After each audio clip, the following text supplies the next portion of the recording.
Салям алейкум, хайрлых шамлар. Витаю в эфире телеканала АТР. Вы смотрите информационную программу «Бугунь». В студии для вас работаю я, Гульсум Халилова. И в следующем часе с нашим гостем будем обсуждать самые актуальные новости, которые касаются непосредственно временно оккупированного Крыма. Рада представить гостя в студии. Олександр Москалюк, эксперт з конституційного права. Витаю вас. Добрый день.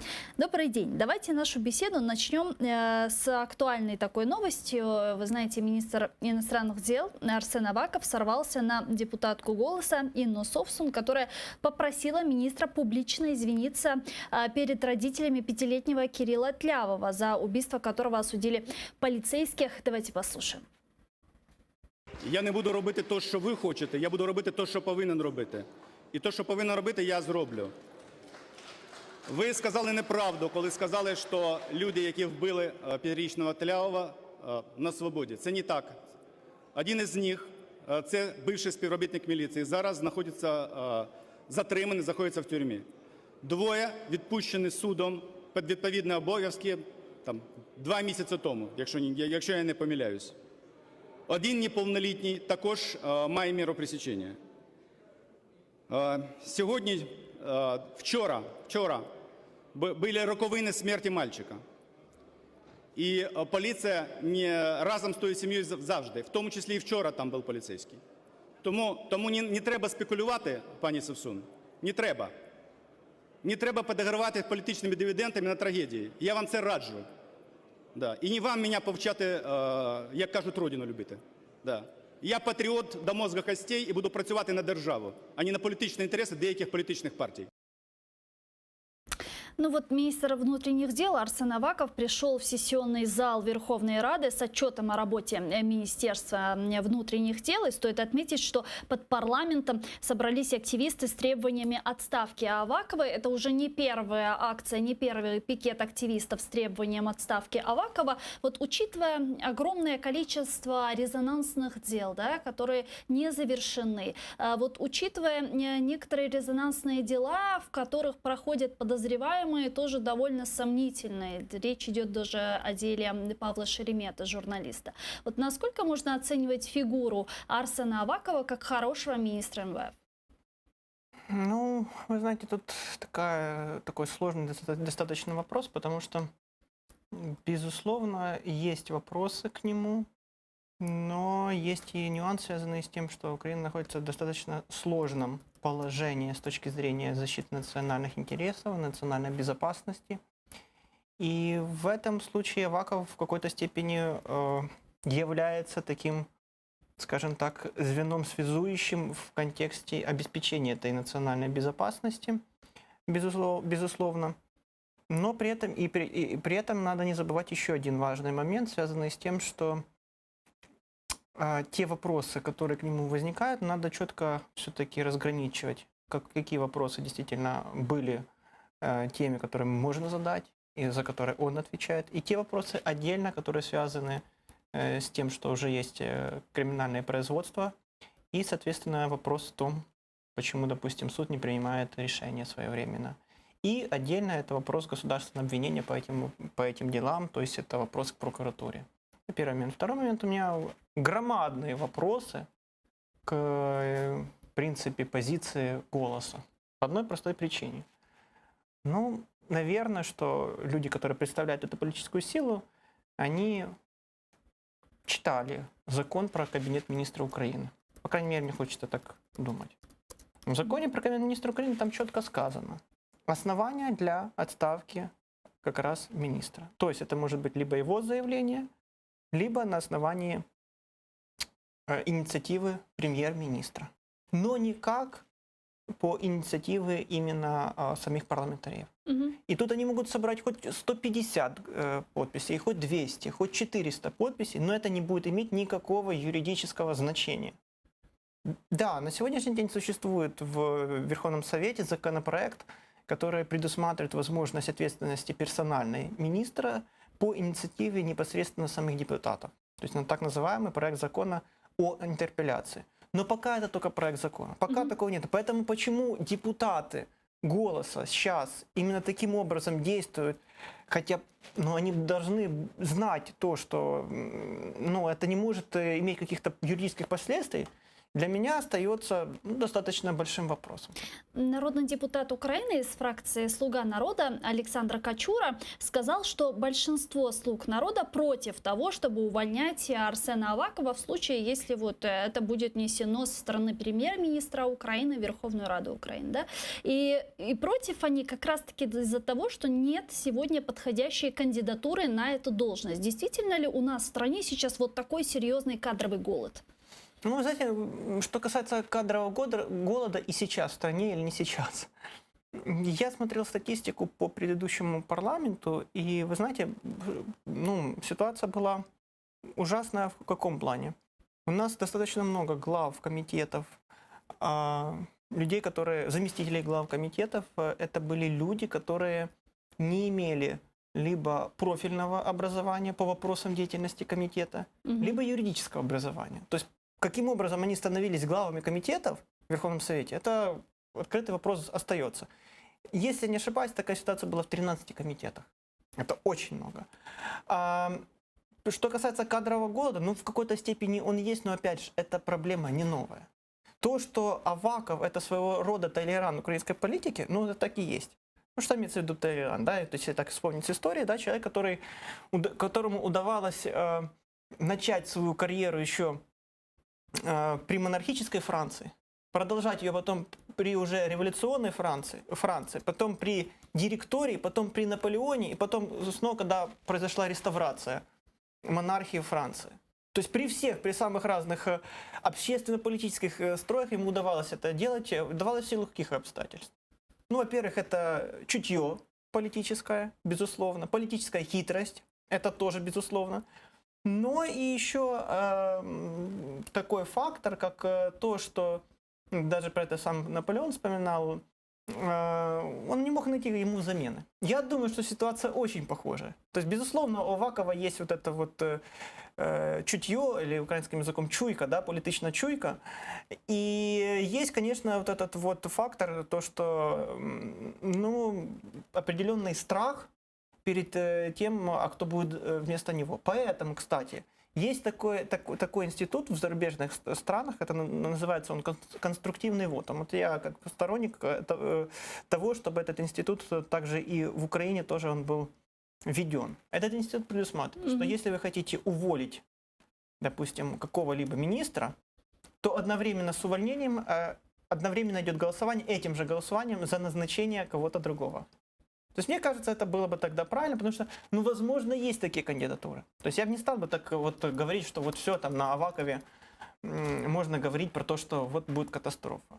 Наверное, так неправильно говорить еще с одной простой причине, потому что это, знаете, такое мнение, оно не совсем правильно с одной еще стороны. У нас есть национальная полиция, есть Министерство внутренних дел.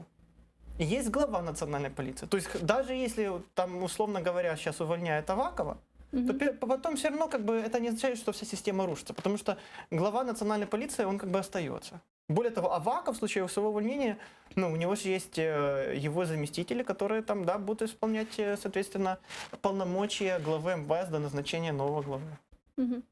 Смотрите, Арсен Аваков был министром внутренних дел при каденции Петра Порошенко. Да? Потом у нас пришел новый президент Зеленский, поменялся кабинет министров полностью. Арсен Аваков сохранил свой пост министра внутренних дел. Потом у нас поменялось снова министерство, полностью заменили кабинет министров. И снова Арсену Авакову удалось сохранить свою должность, несмотря на все протесты, акции, да, активистов и людей, которые выступают против его в целом деятельности. В чем заключается феномен Арсена Авакова? Ведь других министров на другие министерства же нашли. Как раз в том, что я говорю, это Талейран украинской политики, да, то есть человек, который вовремя оказался на соответствующей должности, и не просто так, да, в свое время даже вроде бы даже ему приписывают эти слова, что я не первый, но и не второй в кабинете министров. Да? Была даже такая история. то, что он очень вовремя чувствует как бы, да, смену политического курса и очень быстро к этому политическому курсу приспосабливается. Ну и умеет показывать свою важность. Ну, я думаю, что в этом плане как бы даже вопросов нету. Ну и, конечно, знаете, все равно какое-то определенное стечение обстоятельств, оно тоже играет свою роль. Потому что если мы посмотрим структуру силовых органов, все одновременно силовые органы нельзя взять и обезглавить. Потому что ну, это достаточно опасная все-таки ситуация. И он этим тоже пользуется, потому что у нас смена фактически произошла по всем силовым органам. И единственным силовым органом, который не изменился, когда пришел Зеленский, это как раз Министерство внутренних дел. Очевидно, Зеленский рассматривает Авакова как определенный фактор, наверное, стабильности. Но опять же, я не стал бы говорить о том, что это означает, что Аваков, все его как бы ситуация такая стопроцентно и так дальше будет продолжаться. По одной простой причине. Ну вот, Потому что я вы же правильно хотела сказали, спросить. что Александр Качура, он же сказал, что большинство, да, и по тем формулировкам, которые как раз представители «Слуги народа», которые они, в принципе, говорили, да, те фразы, которые они говорили, ну, мне сложилось впечатление, что ситуация не является такой стопроцентной для как раз Авакова. Мне кажется, что ситуация может очень быстро поменяться. Вот давайте сейчас подключим к нашей беседе народного депутата Украины, фракция «Голос» Киру Рудик. Вітаю вас. Доброго дня. Доброго дня. Да, ваша фракция собрала подписи и зарегистрировали вы постановление про увольнение Арсена Авакова. Ну, для начала, чем вы недовольны, а зачем вы это сделали? Ви знаєте, за останні декілька тижнів ми бачимо все більше проявів некомпетентності існуючого міністра внутрішніх справ. Це і абсолютно жахлива історія зі зґвалтуванням у Кагарлику, це і історія з броварами, де у мирний час у мирному місці з'явилися люди зі зброєю, які достатньо спокійно намагалися її використати. Це не точкові проблеми, це результати проваленої системи, це результати проваленої реформи правоохоронних органів, яка вже триває, за словами Арсена Авакова, 6 років. Ми не розуміємо, в чому справа. Якщо 6 років, це значить, що вже нема проблеми з часом. Як ми бачили за останні декілька місяців, коли переглядали бюджет, з Міністерства внутрішніх справ зняли найменше, це менше 1% коштів. Тобто з грошима також проблеми нема. Що ж тоді нам потрібно зробити для того, щоб у нас поліція в нашій країні працювала для того, щоб захищати наших громадян і нас з вами, а не для того, щоб їх катувати? Яким чином нам пояснювати своїм дітям, коли вони бачать поліцейського, це людина-захисник чи це людина, яка може з ними робити що завгодно у поліцейському відділку, тому що вона вважає себе абсолютно поза законами. Тобто ті речі, які сталися, ті події, які сталися останніми тижнями, це не точкові випадки, це прояви проблем у реформуванні силових органів. Саме тому ми вважаємо, що міністр або мав визнати ці проблеми і розказати, яким чином він збирається змінювати реформу, щоб таких випадків більше не відбувалося, або піти у відставку.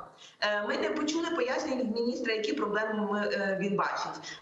Він, як то кажуть, маніпулює і каже, що проблем нема, поліція реагує достатньо швидко і вони вважають це своїм досягненням. І саме тому він не збирається ні вибачатися перед жертвами, яких, в принципі, члени підпорядкованої йому системи гвалтували та нищили, і не вбачає необхідності в будь-яких змінах. Але ж ми вбачаємо. Саме тому ми вважаємо, що Арсен Аваков повинен піти зі своєї посади для того, щоб прийшла якась інша нова людина, яка буде дійсно реформувати силові органи. Ну вот смотрите, если говорить о процедуре, да, насколько я понимаю, для того, чтобы Верховная Рада проголосовала за отставку Арсена Авакова, либо премьер-министр Украины Денис Шмыгаль сейчас должен внести в Верховную Раду постановление об его увольнении, либо же сам Арсен Аваков должен подать в отставку. Тогда смысл вот постановления «Голоса» зачем? Так, це абсолютно вірно. На жаль, зараз в парламенті не існує прямого способу, окрім політичного тиску, змінювати міністрів у міністерстві. Але ж це неправильно. Саме тому партія «Голос» і члени нашої фракції зареєстрували законопроект разом з іншими фракціями, який створить процес, який за кількістю 45 підписів або підписами усього комітету дозволить знімати міністрів, якщо їх робота буде визнана незадовільною. То есть это постановление фактически вот такое политическое давление со стороны «Голоса», правильно я понимаю?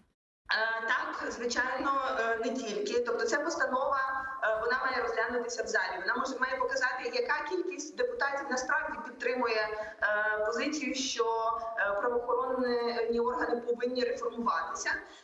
Ми також будемо збирати 150 підписів за позачергове скликання позачергового засідання, на якому ми будемо вимагати розглянути нашу постанову. Але дійсно рішення буде приймати прем'єр-міністр, президент, який у нас приймає більшість рішень, або сам міністр Аваков. Зараз ми бачимо, що вони навряд чи приймуть таке рішення, тому що вони абсолютно не бачать проблеми ні у тому, що голосні справи не розслідуються, ні у тому, що прості неголосні справи не розслідуються, ні у тому, що свавілля правоохоронних органів продовжується.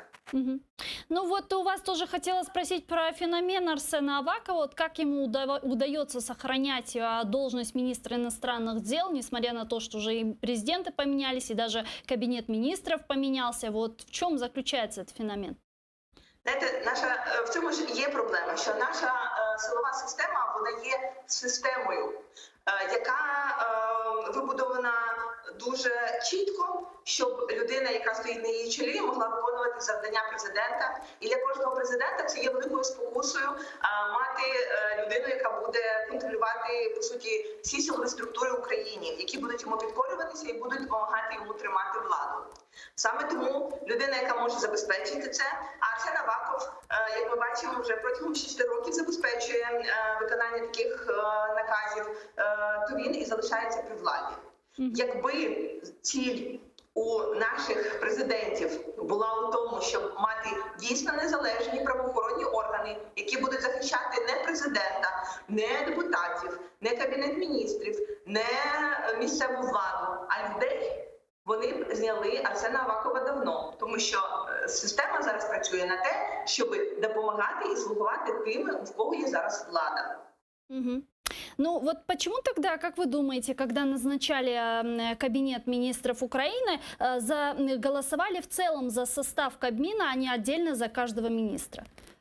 Саме тому, що і в партії монобільшості, і фракції монобільшості було дуже багато запитань до саме Арсена Авакова, його того, наскільки він реформатор, і підтримки для нього могло не знайтися. Але оскільки наша влада не любить ризикувати, то вони голосували це пакетно. Як ви пам'ятаєте, фракція «Голос» утрималася і не голосувала за призначення першого уряду. Ми вийшли з залу і не голосували, ви протестували проти призначення наступного уряду. І зараз, оскільки ми бачимо, що цей уряд також треба знімати, але в ньому і в новому може залишитися Арсен Аваков, ми вимагаємо відставки конкретно його, для того, щоб у новому уряді не було вічного міністра. Дуже дякую вам. Кіра Рудик, народна депутатка України, фракція «Голос», была с нами на прямому зв'язку. А вы как считаете, действительно ли вот решение голосовать пакетом за кабинет министров, а не отдельно за каждого кандидата на ту или иную должность министра, как раз-таки зависело напрямую от должности министра внутренних дел Арсена Я Авакова? прихильник того, щоб все-таки голосували по кожній окремій постаті. Угу. Тут однозначно. Але я думаю, що це не тільки питання була якраз Авакова. Ну, при всьому тому, що Аваков – це потужна політична фігура, багато було інших теж достатньо неоднозначних постатей. А треба не забувати, що згідно закону про Кабінет міністрів є сформованим, якщо, наскільки я пам'ятаю, 2/3 сформовано персонального складу. Тобто, якби не набралися ці 2/3, то тоді взагалі патова ситуація. Тобто може бути і такий аргумент. Те, що цей фактор Авакова в якійсь мірі він мав місце, да, тут я погоджуюсь. Але не треба тут, знаєте, так теж перебільшувати. Угу. Давайте перейдем к следующей не менее важной теме. Народный депутат Украины, лидер крымских татар Мустафа Джемилев раскритиковал провал голосования в Комитете Верховной Рады Украины по постановлению о подаче воды в аннексированный Крым. Давайте послушаем цитату. Немає глибокого розуміння у цих людей, які так проголосували. Насправді ця постанова дуже потрібна. Те, що час від часу дехто висловлюється, давайте будемо давати воду, бо там наші громадяни, давайте дамо воду і будемо торгуватися на цьому, буде послаблення для Донбасу. Ось такі легковажні речі говорять. Що там говорити про окремих депутатів, коли прем'єр-міністр з трибуни сказав, що там наші громадяни і хоч бутлями будемо подавати. Питної води достатньо. Було, є і буде. Справа в тому, що вода в значній кількості споживається на виробничі цілі, в тому числі на військовій базі росіян. Подавати цю дніпровську воду немає жодного резону. Доводи про те, що там наші громадяни, нічого подібного. Ті, хто вважають себе громадянами України, вони всі говорять, в жодному разі ні води, ні електрики не подавайте. Це громадяни України. А ті, хто з російськими настроями, прапорами і паспортами, вони, звичайно ж, хотіли б отримати воду. Ну, вот вчера, вы знаете, что у нас заседание комитета рассматривался, значит, вот вопрос о внесении в зал голосования постановления с осуждением призывов разблокировать подачу воды в оккупированный Крым. Однако комитет не поддержал, и я даже процитирую, члени комітету рекомендували не включати до порядку денної сесії. Почему? Ну, я думаю, що оскільки, знаєте, як з будь-якого складного питання є різні точки зору, так само і в цій частині. Тобто, з однієї сторони, я згоден з Мустафою Джемілєвим, але з іншої сторони, якщо ми кажемо про повернення, як потім можна, наскільки, чи можна буде здійснювати таке повернення, з точки зору того, що має бути позитивне сприйняття, відповідно, тих людей, які проживають на території Криму. А відповідно, більшість повинна позитивно це сприймати. Наскільки такі дії, якщо ми кажемо про блокування, будуть сприяти тому, щоб позитивно відбувалося сприйняття, вот тут я не знаю, я не готова говорити. Ну вот смотрите, народные депутаты Украины, которые все приходят к нам в студию, мы с ними, естественно, обговариваем тему воды как инструмента давления на оккупантов. Мы, конечно же, вспоминаем международное право и так далее. И все говорят, что да, мы должны воду использовать как санкцию, как инструмент давления на Российскую Федерацию, да, потому что она оккупировала нашу территорию. И вот у нас есть такой рычаг давления. И все поддерживают идею не поставлять и не возобновлять водоснабжение Крыма. Однако на комитете все-таки это, вот именно на деле, это не поддерживают. Оставляют какую-то лазейку для того, чтобы договориться с оккупантами, с русскими, или что? Как это понимать? Ну, я думаю, що є якісь дійсно там перемовини. Питання полягає в тому, ну, яка ставиться політична ціль, як собі ми бачимо те саме повернення Криму. Ну, тобто, розумієте, можна мати ідеалістичний такий варіант, да? Ідеалістичний варіант, що нам Крим повернуть. Ну, але такий ідеалістичний варіант, він неможливий. В принципі, апріорі він неможливий. Зараз ні за яких обставин. Є варіант, ну, мовно кажучи, такий, який зустрічається в історії, але він теж достатньо складний. Ну, мовно кажучи, це і подвійне володіння, наприклад, відповідною там певною територією, там якісь там тимчасові строки, періоди, протягом якого здійснюється перехід від однієї до іншої, да, держави.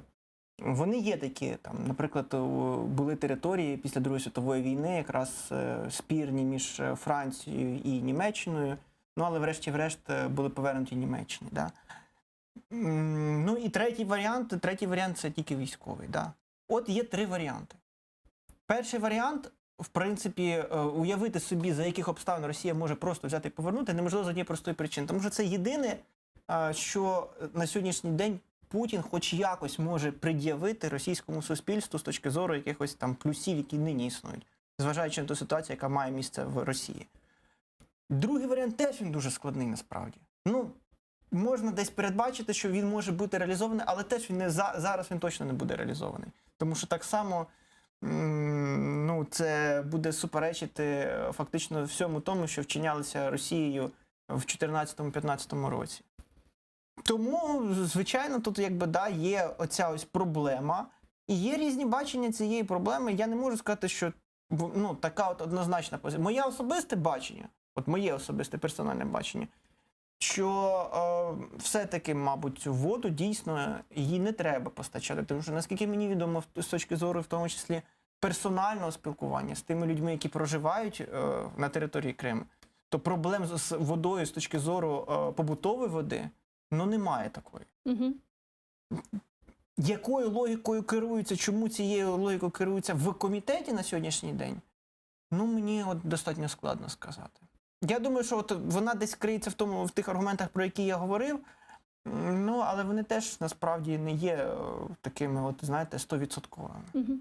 Ну вот, как вы сказали, и Мустафа Гаджимилев тоже отметил, что питьевой воды для населения Крыма достаточно. Воды не хватает для военных баз, для каких-то промышленных предприятий, для орошения земли и так далее. Но все-таки вот мы слышим из уст некоторых наших парламентариев, вы помните, лидер фракции Давид Арахамия говорил об этом, а потом из «Слуги народа» Камильчук об этом говорит. Помните, Шмигаль даже выступал с Розумієте, в трибуны чому тут Верховной нюанс? Рады. Якщо ми поговоримо про позицію якраз от «Слуги народу», Да. от що мені, наприклад, подобається, да, в них насправді теж існують дискусії. І я думаю, що там теж немає такої однозначної позиції, і ми ж бачимо навіть по голосуваннях. Тобто, в них більше 250 депутатів, а фактично всі голосування це там, ну, в кращому випадку треба, щоб десь 200 в них набирається, Мгм. а далі вже добирають за рахунок інших політичних сил. Да? Ну да, они сейчас начали в некоторых Але законах объединяться. по великій кількості питань в них достатньо такі існують там дискусії, тому що політична сила сама по собі не однорідна. Тому зараз оця позиція така, а хто сказав, що ця позиція вона не буде змінена? Да? Ну, мені здається, що це питання, яке треба просто спокійно намагатися його обґрунтовувати свою позицію і доводити, і в тому числі тому самому Давиду Арахамі. Мгм. Ну, тобто, розумієте, ми ж навіть з точки зору, то, коли був обраний Зеленський, і от якщо аналізувати його риторику, з якою він йшов, і нинішню його риторику, по дуже багатьом моментам вона все-таки змінюється, вона все-таки еволюціонується, тому що він зіткується з реальною Хорошую історією. сторону. Ну, як по мені, то в ту сторону, яка для мене є ближчою. Ну, навіть з точки зору прес-конференції останньої, мені багато речей, про які він говорив, ну, вони стали більш, скажімо так, він став їх бачити з точки зору вже президента, а не просто обивателя, да, який там дивиться виключно... Парень з народу. Да, який виключно дивиться телевізор, тільки з телевізора орієнтується по ситуації, бачить ситуацію тільки в білому і чорному. Мені здається, що він трошки в цьому відношенні зазнав змін, еволюційних змін і, в принципі, спрогресував. Тому, знаєте, тут ще одна така, я згадаю ще один такий приклад, що, навіть коли там створювалися там різні держави в сучасній вже історії, і в процесі того, коли вони зазнавали, ну, скажімо так, агресії, і потім реакція на цю агресію, то в самому політикумі досить часто виникали різні дискусії, як треба реагувати на те, що відбувається. Мгм. Там, чи політику, мовно кажучи, там, такого максимально лояльну, там, миролюбиву, чи політику більш жорстку обирати. Ну, навіть можна приклад Ізраїлю теж з цього приводу теж згадувати. Але ця позиція, вона теж змінювалася залежно від ситуації. Тобто зараз є така ситуація. Якщо вона нічого не дає, не приносить, от той варіант, який зараз він реалізовується, ну тоді, мабуть, треба тоді змінювати свою лінію поведінки. Мгм. Но у нас в 2015 году перекрыли Северо-Крымский канал в оккупированный Крым. В конце 2015-го Крыма перекрыли электричество на территорию временно оккупированного Крыма. Ну, то есть вот такие вот действия все-таки предпринимались еще тогда. Вот как вы думаете, почему именно сейчас начали говорить вот так активно из уст парламентариев вопрос о начале водоснабжения на временно оккупированный Крым? Ведь это же это санкция со стороны Украины, да? И если сейчас Украина начнет послаблять санкции в отношении страны-оккупанта, которая вторглась на ее территорию, то что мы можем говорить и что мы можем требовать от наших западных партнеров, да, к которым мы постоянно обращаемся об усилении санкций в отношении России за ее агрессии? Ну, бачите, просто... Но это сдача интересов, нет? Ні, ну що це обов'язково здача інтересів? Як варіант, це може бути здача інтересів.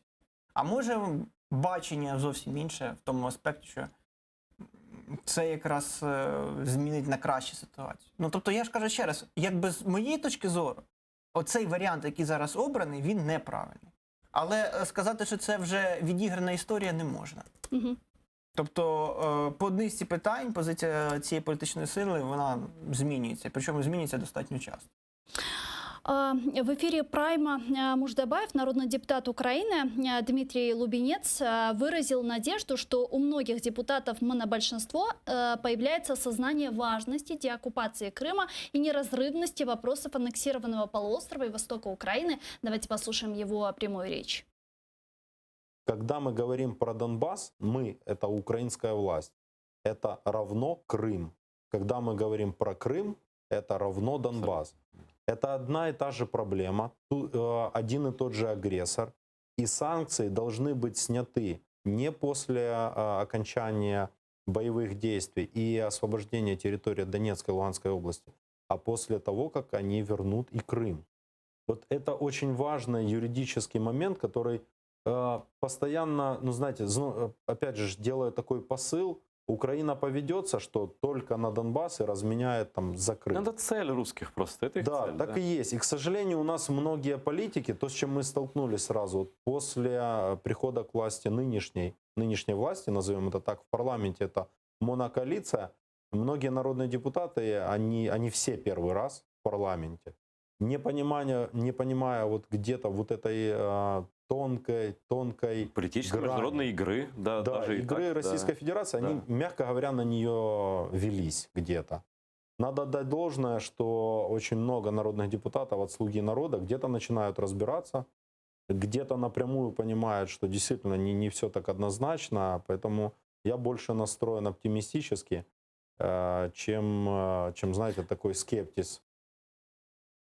Настроен оптимистично, говорит Лубенец, и вроде как бы правильные вещи, да, говорит, что вопрос Крыма и Донбасса являются неразрывными, их нельзя разделять, но на словах это очень красиво звучит, но на деле вам не кажется, что мы уже Донбасс и Крим розділили? Да, це з однієї сторони ми розділили, але я б не сказав, що це однакова історія. Абсолютно не однакова. По дуже багатьох параметрах відрізняється. Перший момент. З однієї сторони, ситуація з Кримом для України легша, в якому розумінні. Все-таки там не було цього фактору великої кількості загиблих. Там, де з'являється фактор великої кількості загиблих, завжди ситуація змінюється. Завжди важче повернути, наприклад, територію, де мало місця, да, там, ну, велика кількість загиблих просто. Да. Це з однієї сторони. Но там большое количество тех, кого репрессуют. Ну, репресії і смерть все рівно, якби, мабуть, речі трошки різного характеру. І по кількості навіть просто елементарно, да. І коли відбувається і руйнування просто і навіть там будинків, де люди проживають, це теж дуже суттєвий фактор, чинник. Це з однієї сторони. А з іншої сторони, ну, Росії значно простіше віддати Донбас, тому що, в принципі, ну, їй не потрібен за великим рахунком Донбас. Вся історія з Донбасом, вона на певному етапі стала для того, щоб зберегти Крим. Ні більше, не менше. Ніж віддати Крим. Но Тому що поэтому для эти Росії две це темы має... и связаны, что война на Донбассе – это фактически война за Крым. Ну, в якійсь мірі, да, в якійсь мірі, якби не було, якби тоді не зникло б, якби історія з Кримом була вирішена з самого початку по-іншому, розвивалась би по-іншому, то, звичайно, щоб не було б історії з Донбасу. Це зрозуміла, да, тема. Тому для України, да, дійсно, мабуть, треба зберігати таку, якби, позицію, коли це нероздільна тема. Але тоді, ну, ми розуміємо, що якщо це нероздільно, то, відповідно, на даному історичному етапі ні Крим, ні Донбас повернути поки що, ну, неможливо. Принаймні, доки Путін є при владі. Тому що його влада, вона ґрунтується, те, що ми з вами сказали зараз, в значній дуже мірі на перемозі, пов'язаній з якраз Кримом. Угу. Ну, тому в нашому, яке політичне рішення, наприклад, обране буде президентом, можливо, інше бачення. Можливо, бачення, ну, давайте поступово повертати. Але поступове повернення в цій ситуації навряд чи, скажімо так, призведе до повного повернення. Тому що як тільки буде повернений, наприклад, Донбас, відразу це той фактор, який, ну, скажімо так, от, мені здається, з точки зору Криму, для України буде програшним. Теж патова достатньо ситуація. Угу. Ну вот смотрите, недавно, вы знаете, был министр иностранных дел Украины Дмитрий Кулеба с еще некоторыми украинскими чиновниками с официальным визитом в Берлине. Там они встречались со своим немецким коллегой Хайко Маасом и обговаривали различные темы, и Донбасс, и Крым в том числе. И на пресс-брифинге Дмитрий Кулеба сказал, что Украина начнет и хочет начать обговаривать с нашими западными партнерами о создании такой международной платформы по неизбежной деоккупации полуострова. Вот как вы думаете, вот такая платформа, какая она может быть по Крыму, по деоккупации Крыма? Какие страны, какие международные организации могут туда войти? Есть ли в этом смысл? Если у нас есть что-то подобное в нормандском формате, у нас есть что-то подобное, какие-то Минские соглашения, которые, к сожалению, не приводят, очевидно, к никакому результату, само, даже к первому пункту прекращения так огня само на востокі. приречено і ці всі платформи. Ну, уявити собі, тобто, для того, щоб відбулася деокупація Криму, да, для цього повинно бути рішення, прийняте керівництвом, політичним керівництвом Російської Федерації. За яких умов таке рішення буде можливим? Якщо Путін і по значно ситуаціям простішим, він не приймає рішення, якщо на нього тиснуть. Він і в іншому розрізі, навіть якщо на нього не тиснути, да, зрозуміло, що він не буде приймати. Тому це так поки що спроби розмов, це спроби пошуку якихось варіантів повернення, але ці всі спроби, вони, мабуть, мені здається, все таки відбуваються не в тому напрямку. Єдиний можливий напрямок, от такий дійсно, да, от, може бути, мати місце, це напрямок пов'язаний з тим, що розвивається Україна, розвивається таким чином, що ну, дійсно якесь відбувається економічне диво, і за рахунок цього економічного диву міняється дуже багато речей. І тоді, да, тоді можна буде говорити про те, що можна буде повернути. Тобто тут, мені здається, принципово іншим треба йти шляхом. Давайте сейчас подключим к нашему эфиру общественного деятеля Арсена Жумадилова. Он с нами сейчас на прямой связи. Арсен ага, ассаляму алейкум. Алейкум салям. Арсен ага, ну вот мы сейчас обсуждаем заявление Дмитрия Кулебы, который был с официальным визитом в Берлине и сказал, что будет обговаривать, Украина начнет обговаривать с нашими западными партнерами вопрос создания международной платформы по неизбежной деоккупации Крыма. Вот как вы восприняли эту новость? Позитивна ли она с вашей точки зрения и какая это может быть международная платформа?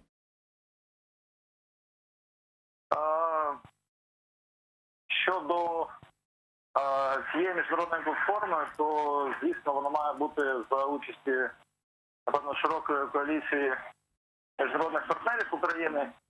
Але я хотів би сказати про те, що будь-яка платформа неможлива без участі представників кримськотатарського народу в такій платформі. Не можна вирішувати питання Криму без його корінного народу. Вот если мы говорим про деоккупацию Крыма, вот крымские татары уже сколько лет говорят про стратегический инструмент для деоккупации Крыма, а именно внесение изменений в Конституцию Украины, 10 раздел о крымско-татарской национально-территориальной автономии. Вот разъясните нам популярно, как внесение изменений поможет нам деоккупировать Крым. Алло. Алло, Арсен ага, слышите? Объясните нам популярно, он я сейчас не знаю сам. Алло. Да-да-да. Объясните нам популярно, где поясню, он я сейчас не знаю. Да, объясните нам популярно, как внесение изменений в 10 раздел Конституции Украины поможет приблизить деоккупацию полуострова. По-перше, реалізація прав кримськотатарського народу, в тому числі його право на самореалізацію, в тому числі його прав на землі, території і ресурси, в тому числі його прав на збереження та розвиток власної мови та культури, це інструмент для того, щоб Україна підтвердила, що вона дійсно знаходиться в клубі держав, які поважають права народів, які поважають права корінних народів. Це по-перше. По-друге, це дійсно є інструментом для деокупації Криму. Тому що, незважаючи на те, що позиції міжнародного права, з позиції українського національного права. Тимчасова окупація Кримського півострову є точно незаконною, є точно такою, що суперечить праву. Незважаючи на це, Російська Федерація намагається використати так званий моральний аргумент того, що, незважаючи на все вищесказане, місцеве населення виступає зараз нібито. Тобто для того, щоб вибити оцей останній, напевно, Російської Федерації в тому, що вона намагається пояснити, як вона намагається пояснити свою окупацію, Україна має чітко ствердити про те, що корінний народ Криму, той єдиний суб'єкт, який має право на територіальне самовизначення на Кримському півострові, визначає себе як інтегральну частину України і визначає Кримський півострів як его невіддільну територію. Арсен Ага, а вот что сейчас нужно делать для того, чтобы вот это стало частью конституционного поля Украины? Какие у нас сейчас шансы в парламенте? Це хороше питання, напевно, здебільшого до парламентарів. Якщо сказати відверто, шанси я оцінюю як дуже низькі, тому що все, що стосується політики по Криму, чинного уряду, чинної влади, ця політика може бути охарактеризована двома словами, словосполученням «організована анархія». Що таке організована анархія? Це означає, що немає якогось цілеспрямованого поступу, немає стратегічних цілей та розуміння шляху по їхньому досягненню. Є ситуативні рішення, які з'являються та зникають. Є ситуативні інтересанти, які призначаються та звільняються. І, відповідно, якщо ситуативні рішення раптом співпадають із бажаннями ситуативних інтересантів зробити щось по Криму, тоді таке рішення ухвалюється, і ми щось бачимо в контексті державної політики по Криму. Ну, а вот організована анархія, на жаль, до таких умов розраховувати на ухвалення змін до Конституції, скажімо так, для того, щоб розраховувати реалістично, треба бути великим оптимістом. Ну, для того, чтобы такое решение было принято, нужно конституционное большинство, это 300 голосов. Вот на чью поддержку все-таки сегодня в парламенте могут рассчитывать крымские татары в случае, если оно будет внесено в Верховную Раду? Давайте говорити відверто. В нас сьогодні в державі де-факто склалась сильна президентська влада. Відповідно, неформально вона сконцентрована саме на Банковій, а не на Грушевського, тобто в Офісі Президента, а не у Верховній Раді України. Тому необхідною передумовою для того, щоб таке рішення мало хоча б якісь перспективи у Верховній Раді України, має бути чітке та тверде бажання, чітка та тверда політична воля вищого керівництва державы, тобто президента Украины, до внесения таких змін. И вот у нас недавно в студии был народный депутат наш из фракции «Голос» Рустембей Умеров, и мы с ним обговаривали этот вопрос, и он сказал, что сейчас идут переговоры насчет формата, вот кто будет вносить ее в Верховную Раду Украины, вот этот законопроект. Насколько я понимаю, что он уже готов, Конституционная комиссия в свое время уже вынесла свое решение относительно этого законопроекта. Вот сейчас вопрос, кто будет вносить, президент Зеленский или же все-таки народные депутаты должны его зарегистрировать? Вот такое желание, вот такая вот заинтересованность, как вы думаете, у президента Зеленского сегодня есть? Я скажу так, за тими подіями останнього року, що ми бачимо, і за тією частотою та якістю згадувань про Крим та рішень, які ухвалюються щодо Криму, я дуже обережно б ставився до того, що президент Зеленський дійсно готовий вносити проект змін до сесійної зали Верховної Ради. Як на мене, це майже щось таке малоймовірне. Я скажу, якщо я помилюсь в цьому питанні, я буду щасливий, але оцінюючи реалістично, я скажу, що це мало ймовірне. Якщо цей проект змін буде внесений народними депутатами, я думаю, що він не матиме великих шансів у сесійній залі Верховної Ради України, але для привернення уваги до питання Криму, для того, щоб питання захисту, реалізації прав кримськотатарського народу знову повернулося до політичного порядку денного, я би вважав такий крок абсолютно виправданим та доцільним, навіть якщо ці зміни не проголосують. Чохсагул у нас Арсен Жумадилов, гражданские политические деятели, был с нами на прямой связи. Как вы думаете, вот сегодняшняя украинская власть готова реализовать право крымско-татарского народа на самоопределение? Ну, воно, власне, передбачено і в тих міжнародних документах, які ратифіковані, в тому числі Україною. Тому тут далі питання в тому, що собою передбачає таке право на самореалізацію. Тобто тут же ж може бути питання в тому, як визначати цю автономію і з точки зору конституційного права, тому що може бути персональна автономія, може бути корпоративна автономія, може бути Кримськотатарська національна територіальна автономія. Да. Ну, що це вона під собою передбачає? Тобто вона під собою передбачає певну квоту представництва відповідно до пропорційної кількості населення кримськотатарського народу. Це одна історія. Чи вона собою передбачає щось інше? Да? Тобто тут насправді питання в деталях криється. Але треба розуміти, що зараз можна вносити зміни 100 раз в Конституцію України, але по факту Україна не контролює цю територію. Що ці тоді зміни дають, якщо вона її не контролює? От я для себе поки що не бачу відповіді на це питання. Тому проблема, що вона, ну, знаєте, можна 100 раз прописувати, але будь-яка права норма, вона, якщо ми кажемо на рівні держави, всередині держави, вона завжди забезпечується державним примусом. На рівні міжнародних відносин вона може забезпечуватися рішенням судових органів, міжнародних судових органів, за умови, що держава, відносно якої таке рішення приймається, вона або добровільно його виконує, або вона є достатньо, скажімо так, умовно слабкою на міжнародній арені, і її можна примусити реалізовувати відповідне рішення. Что стосуется России, ну, мабуть, что это не про Россию. Ну, давайте поговорим с вами про санкции в отношении Российской Федерации. Новозначенный спецпредставитель МИДа по санкциям Алексей Макеев в эксклюзивном комментарии телеканала АТР рассказал, чем займется на своей должности и будет ли усиливаться санкционное давление на Кремль. Давайте его послушаем.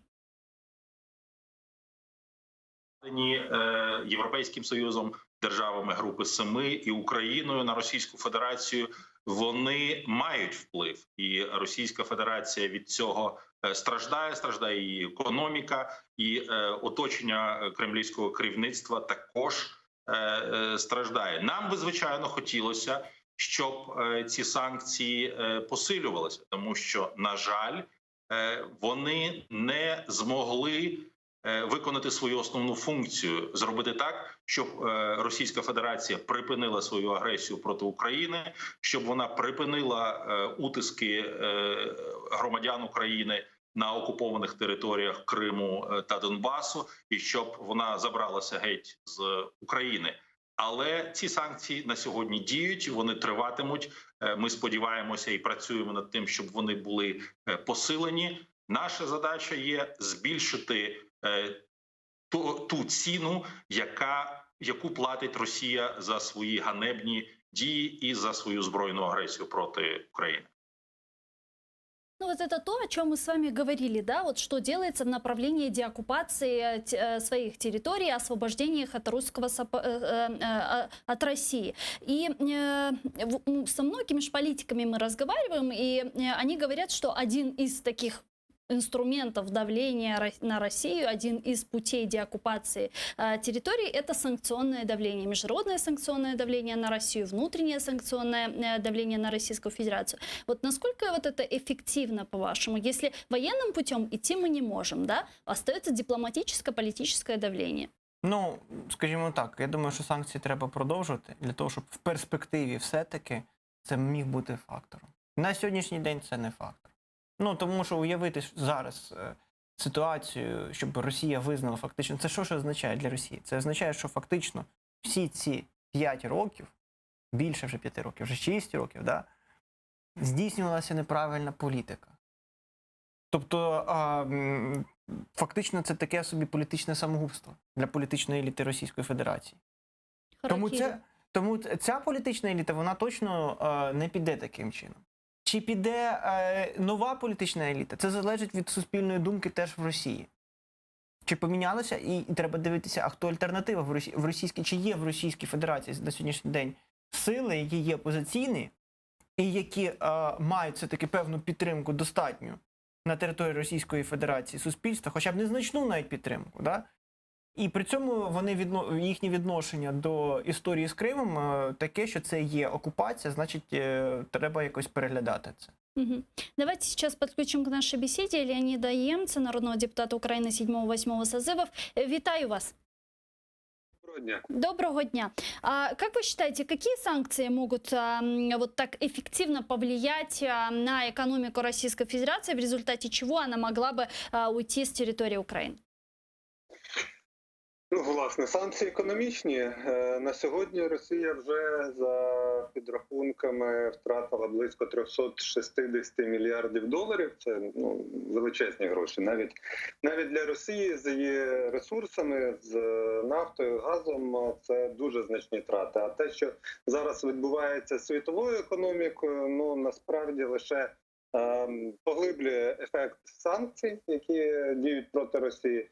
І якщо ми самі від цього інструменту не відмовимося, то він кожен рік буде завдавати значної шкоди російській економіці і, відповідно, рейтингам і підтримці російської влади. Тому що на сьогодні, як констатують навіть соціологічні служби в Росії, м'яко кажучи, не самі незалежні, на сьогодні найбільше падіння рейтингу Путіна за багато років. І, очевидно, це все в комплексі і санкції, і агресія проти України та інших країн, яка, власне, і стала підставою для введення санкцій. Це несприйняття Росії в світі, причому несприйняття як держави, як влади російської, так і, власне, значне погіршення ставлення до звичайних росіян, які з здивуванням дізнаються, що вони не отримують візу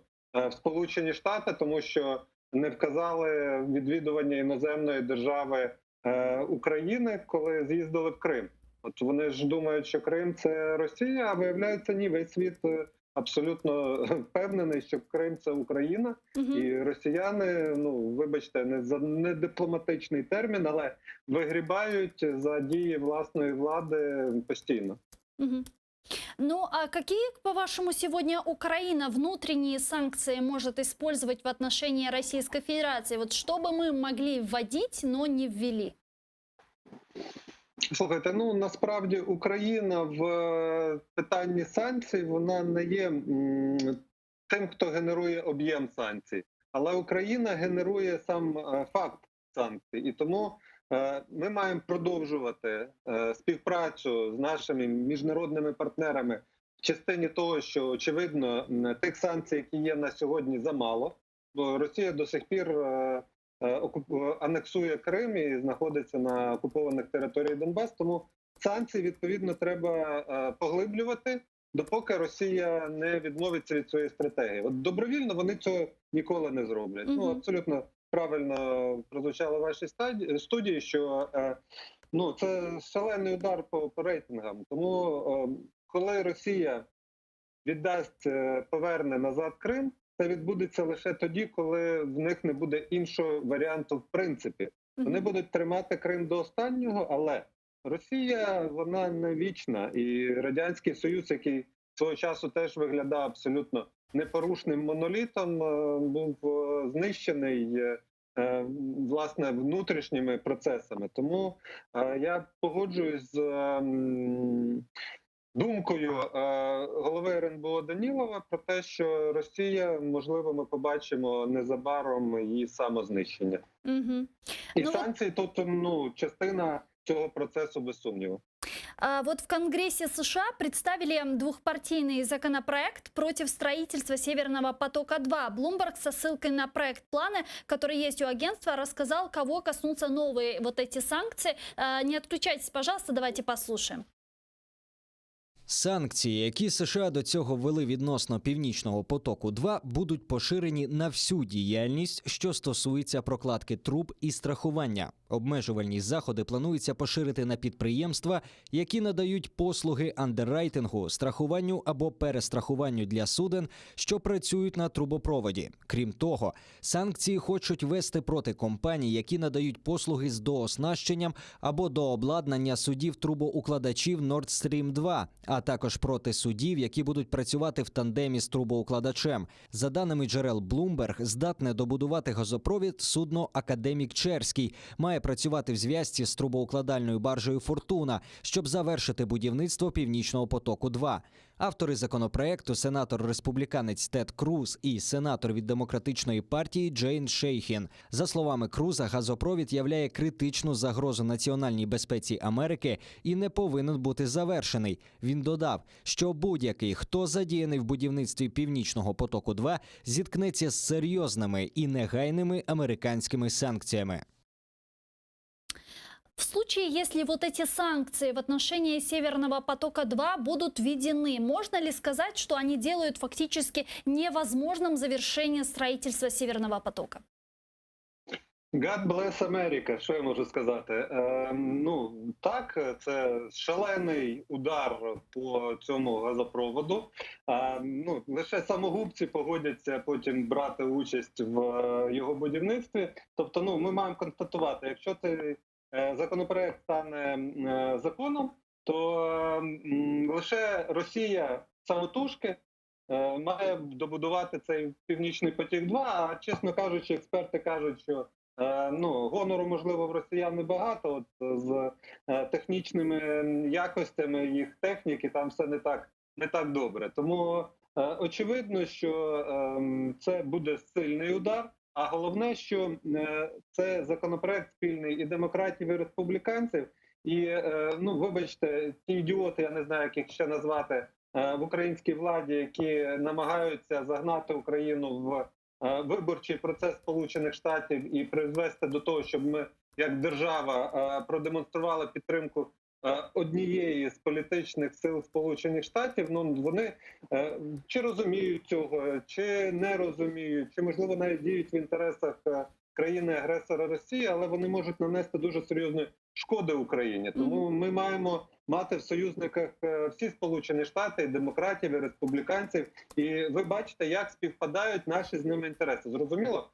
Ну, не секрет. Я дуже люблю нашу країну, але давайте будемо реалістами. Вплив України в міжнародній сфері, в тому числі і в економічній, ну, категорично відрізняється від впливу Сполучених Штатів. І тут бути союзниками, тут мати спільну діяльність проти супротивника Росії, це, ну, надзвичайний на користь України і української держави, і кожного українського громадянина. Бо Леониду, Північний поток-2 – це, ну, величезна шкода для нас. А вот какова вероятность того, что все-таки вот этот законопроект будет принят и введен? Потому что на сайте Белого ж дома очень много висят таких законопроектов по санкциям в отношении России. Их и адскими называли, и драконовскими, но как-то они не были так и введены.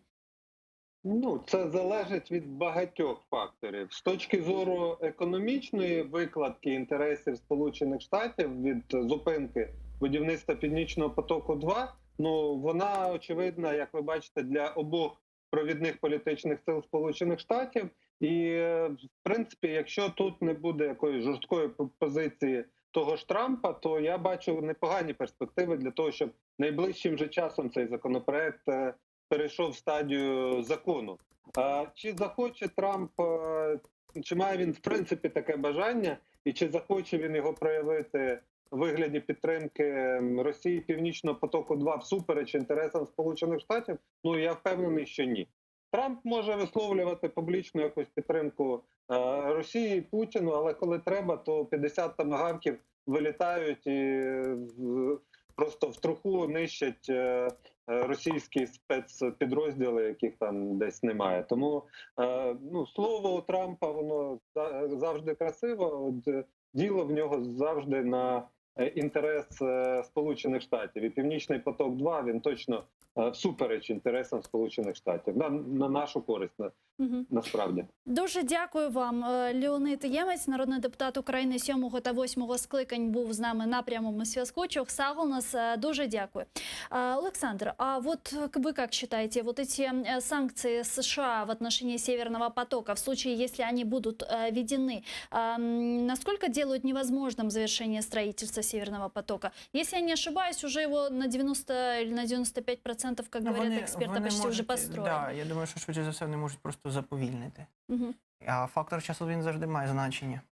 За цей період багато подій може статися, які в кінцевому підсумку змінити взагалі всю розстановку і на світовій арені.